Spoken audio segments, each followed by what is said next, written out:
August 1, 2, 3 తారీఖులలో వృశ్చిక రాశి వారు మీరు అతిపెద్ద కోరిక అనేది తీర్చుకోబోతూ ఉన్నారు.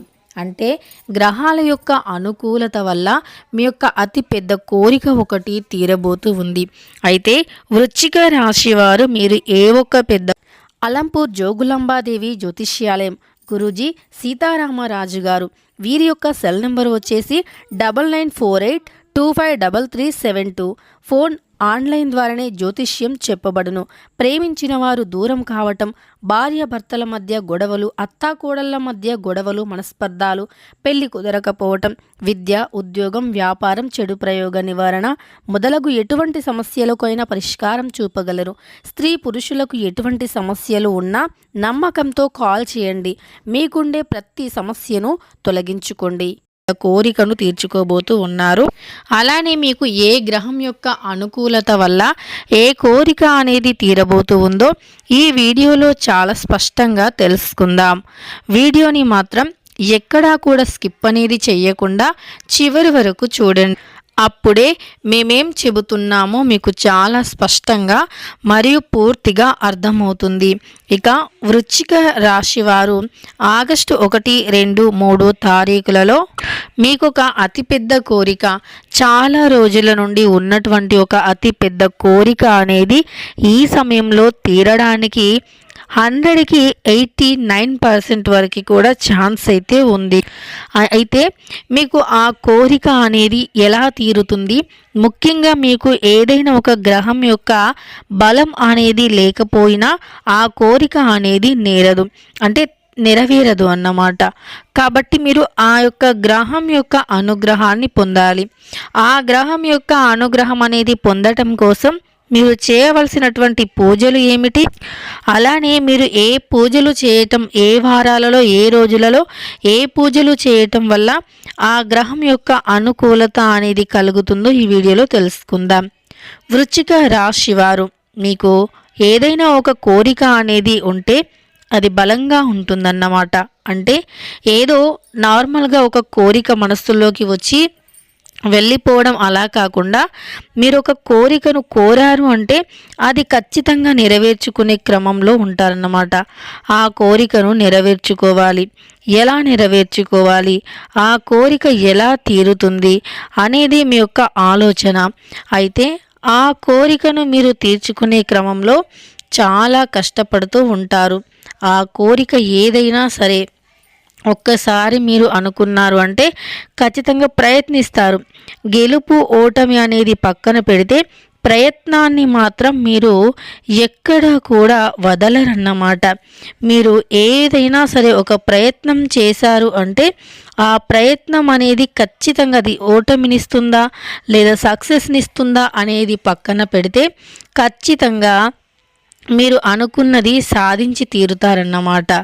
అలానే ప్రయత్నించి వదిలేయాలి అనేది మీ యొక్క లక్ష్యం.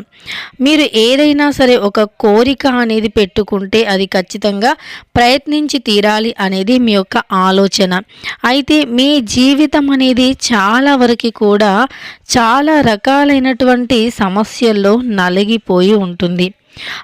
అంటే మీరు ఇప్పటికీ ఎంతో మందిని నమ్మి నిట్ట నిలువుగా మోసపోయినటువంటి రోజులు, అలానే ఎంతో మందిని నమ్మి మీ జీవితంలో నుండి సమస్యలను తెచ్చుకోవటం, ఎవరెవరినో నమ్మి మీరు సమస్యల్లోకి చిక్కుకోవటం, ఎవరినో నమ్మి సమస్యల్లో పడి ఉండటం, ఇవన్నీ కూడా మీ జీవితంలో చాలా నరకానికి దారితీస్తాయి. అలానే ఆర్థిక ఇబ్బందులు, ముఖ్యంగా మీ జీవితంలో మనుషుల వల్ల ప్రశాంతతని కోల్పోతూ ఉంటారన్నమాట. నిజానికి మీరేంటంటే అందరినీ మనవారే అనుకుంటూ ఉంటారు. మనుషులతో ఎక్కువగా స్నేహం అనేది చేయొద్దు. అంటే మీకు డౌట్ రావచ్చు, మనుషులతో కాకపోతే మరి ఎవరితో, పక్షులతో స్నేహం చేస్తారా అని. అయితే మనుషులతో స్నేహం చేసేదానికన్నా మూగజీవులతో ఒక అనుబంధాన్ని ఏర్పరచుకోవటం ఎంతో ఉత్తమం. నిజానికి పుణ్యం కూడా. అంటే మూగజీవులు ఏవైతే ఉన్నాయో ఆ యొక్క మూగజీవులకి ఆహారాన్ని పెట్టడం, నీళ్ళని పెట్టడం, వాటికి సహాయం చేయటం నిజానికి చాలా మంచిది. ఏంటంటే మనుషులు ఎలా ఉంటారంటే, మనం ఏదైనా పెట్టాము, ఏదైనా సహాయం చేశాము అనుకోండి, మనం ఎప్పుడైతే సహాయం చేశామో అప్పటి వరకు మాత్రమే వారు మనకి అనుకూలంగా ఉంటారు. కానీ ఈ మూగజీవులు ఏంటంటే మనకు అంటే మూగజీవులు మనం పెట్టిన లేదా మనం చేసిన మేలు సహాయాన్ని మర్చిపోవు. అలానే మూగజీవులు ఎవరికి కూడా ఏ హాని చేయవు. అవి చాలా పవిత్రమైనటువంటివి. మనుషులకి ఏంటంటే నిలువెల్లా విషమే ఉంటుంది. నోరు తెరిస్తే అబద్ధాలు, ఏ వ్యక్తి ఎలా దూషించాలి, ఏ వ్యక్తిని ఎలా బాధ పెట్టాలి, ఎవరి బాధకి ఎలా కారణమవ్వాలి, ఒకరు బాధపడుతూ ఉంటే చూసి నవ్వాలి, లేదా ఒకరి బాధను చూసి హ్యాపీగా ఎంజాయ్ చేయాలి అనుకునేటటువంటి వ్యక్తులు ఈ యొక్క రాశిలో జన్మించినటువంటి వ్యక్తులు. అంటే రాశులు కాదు, మనుషులందరూ కూడా అంతే. ఒక మనిషి వారి కళ్ళ ముందు ఎదుగుతూ ఉన్నారు అనుకోండి, లేదా ఒక మనిషి వారికంటే అందంగా ఉన్నారు అనుకోండి, లేదా ఒక వ్యక్తి బాగా సంపాదిస్తున్నారు, మంచి టాలెంటెడ్ పర్సన్ అనుకోండి, ఖచ్చితంగా ఆటోమేటిక్గా ఆ వ్యక్తి పైన ద్వేషం, కోపం అనేవి, ఈర్ష్య అనేవి వచ్చేస్తూ ఉంటాయి. ఆ వ్యక్తి సంతోషంగా ఉండటం ఇక పక్కన వ్యక్తులకి అసలు నచ్చదన్నమాట. అయితే ఇలా మనుషులకి ఇలాంటి విషం నింపుకొని ఉన్నటువంటి మనుషులకి సహాయం చేసినా ఏం చేసినా కూడా ఎలాంటి ప్రయోజనం అలానే ఎలాంటి ఫలితం అనేది ఉండదు. ఇలా ఈ స్వార్థపరులైనటువంటి మనుషులకి సహాయం చేస్తే సహాయం పొందినంత వరకే వారు మంచిగా ఉంటారు. ఒక్కసారి వారి అవసరం అనేది తీరింది అనుకోండి, ఇక వారి యొక్క నిజస్వరూపాన్ని బయట పెడుతూ ఉంటారు. అలానే వారి అవసరం తీరిన వెంటనే వారు మారిపోతారు. మళ్ళీ మీకేదైనా అవసరం వచ్చినప్పుడు వారు ఎలాంటి స్టాండ్ కూడా తీసుకోరన్నమాట. కాబట్టి మీరు ఏదైనా అంటే ఇతరులకి మీరు ఎంత సహాయం చేసినా సరే దానిని అసలు పట్టించుకోరు. అలానే మీ యొక్క సహాయం, మీరు ఏదైతే సహాయం చేశారో దానిని వారు పూర్తిగా మర్చిపోతారన్నమాట. ఇలా మీ జీవితంలో ఎన్నో కష్టాలను ఎదుర్కొని అలానే ఎన్నో సమస్యలను ఎదుర్కొని ఉన్నటువంటి వ్యక్తులు. కాబట్టి మనుషులని నమ్మటానికి కూడా మీరు ఇష్టపడరు. కానీ ఈ రాశి వారు ఏంటంటే ఈ సమయంలో వీరికి ఒక అతి పెద్ద కోరిక అనేది ఒకటి నెరవేరబోతూ ఉంది. ఒక అతిపెద్ద కోరిక అనేది నెరవేరబోతూ ఉంది. అంటే ఎలాంటి కోరిక అంటే వీరు ఒక కారు తీసుకోవాలి, లేదా ఒక వాహనాన్ని, ఒక వస్తువుని తీసుకోవాలి అనుకుంటున్నారు అనుకోండి. ఒక విలువైనటువంటి వస్తువుని తీసుకోవాలి అని ఆలోచించినప్పుడు వీరికి ఆ యొక్క కోరిక అనేది నెరవేరుతుంది. ఆ విలువైన వస్తువుని తీసుకునే అవకాశం మరియు ఛాన్స్ అనేది వస్తుందన్నమాట. అలా ఈ రాశి వారి జీవితం అనేది మారిపోయే అవకాశం ఎక్కువగా కనిపిస్తుంది. ఎన్నో రోజుల నుండి ఈ వస్తువుని తీసుకోవాలి అనుకుంటున్నారు కానీ తీసుకోలేకపోతున్నారు కదా, అలాంటి కోరిక ఈ సమయంలో నెరవేరబోతూ ఉంది.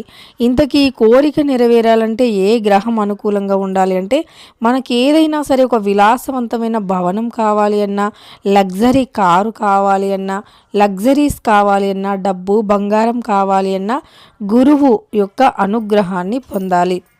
ఎప్పుడైతే గురువు అనుగ్రహిస్తారో అప్పుడు మన జీవితం అనేది ఖచ్చితంగా మారిపోతుంది. కటిక దారిద్ర్యుడు అయినా సరే, దారిద్ర్యాన్ని అనుభవిస్తున్నా సరే అలాంటి వారు కూడా ధనవంతులుగా మారిపోతారు. మరి ఇలా అదృష్టం అనేది వీరికి కలిసి రావాలి అంటే గురు గ్రహం యొక్క అనుకూలత పొందాలి. గురువు యొక్క అనుకూలత పొందాలి అంటే ప్రతి గురువారం రోజున మీరు గురు గ్రహానికి అంటే 5 గురువారాల పాటు గురు గ్రహానికి పసుపు రంగు పూలు, పండ్లు, పసుపు సమర్పించాలి. ఇలా చేయటం వల్ల మీకుండే సమస్యలు అనేవి ఖచ్చితంగా కూడా తొలగిపోతాయి. అదృష్టం అనేది మిమ్మల్ని వెతుక్కుంటూ వస్తుంది. మీ జాతకంలో ఉండే ఎన్నో రకాల సమస్యల నుండి మీరు విముక్తిని పొందుతారు. కాబట్టి మీకు గురుగ్రహం అనేది అనుకూలించాలి అన్నా, గురుగ్రహం అనేది మీ యొక్క జీవితాన్ని మార్చాలి అన్నా, గురుగ్రహం అనుకూలంగా ఉండాలి అన్నా ప్రతి గురువారం రోజున మీరు కూడా పసుపు రంగు దుస్తులను ధరించడం చాలా ఉత్తమం. పసుపు రంగు దుస్తులను ధరించి పసుపు రంగు పూలు పళ్ళు గురువుకి సమర్పిస్తే గనక మీకు ఉండే ఎన్నో సమస్యలు అనేవి తొలగిపోయి గురు గ్రహానికి పాత్రులు అయ్యి మీరు అనుకున్న కోరిక అనేది నెరవేరుతుంది. వీడియో నచ్చితే లైక్ చేయండి. ఇలాంటి మరెన్నో వీడియోస్ కోసం ఛానల్ని ఇప్పుడే సబ్స్క్రైబ్ చేసుకోండి.